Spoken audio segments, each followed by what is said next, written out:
Hey stop, tu roules sur le boulevard BD, cet album est fait pour toi. Le dieu fauve. Les grands arbres sont morts, mais les bêtes sont bien vivantes. Tout comme ce singe blanc, sans voix. Fort et rapide, il n'a pas peur de lutter contre le longue-queue qui vient de ne laisser aucune chance à dos rouge et à brise-tête.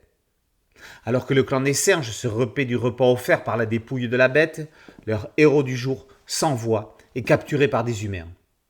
On le retrouve en cage 10 ans plus tard, sa tête est ornée d'un masque noir. Il est devenu une bête de combat dans les arènes des îles Formori. Un dieu fauve. Sur le bateau qui le transporte, Athanaël, aide officiel de la maison Matsia, est devenu un homme libre.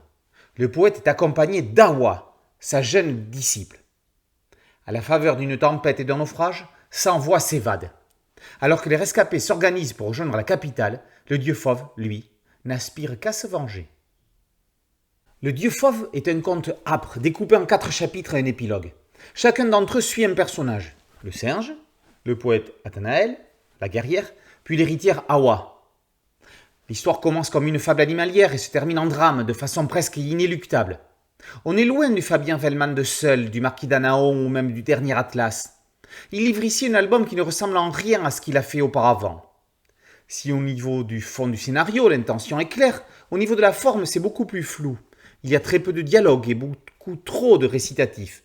Le scénariste ne trouve jamais son équilibre et le lecteur a parfois du mal à suivre la direction dans laquelle il veut nous amener. Clairement, on est dans un récit tribal, où violence animale et violence humaine n'ont rien à envier l'une de l'autre. Vellman pousse le curseur très loin. Trop loin ? Roger est un dessinateur d'un réalisme souple à la Mathieu Bonhomme ou d'un Christian Rossi, époque Jim Cutlass.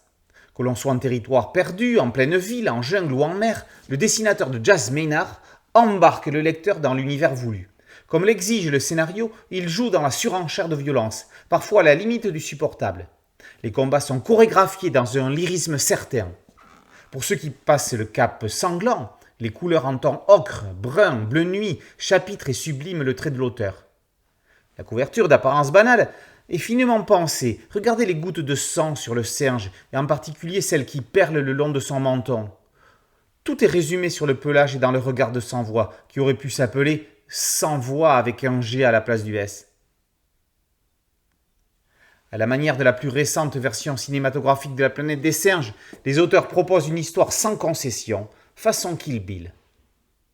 Le dieu fauve, par Vellman et Roger, est paru aux éditions d'Argo. Boulevard BD, c'est un podcast audio et un site dédié et une chaîne YouTube. Merci de liker, de partager et de vous abonner. A très bientôt sur Boulevard BD. Ciao.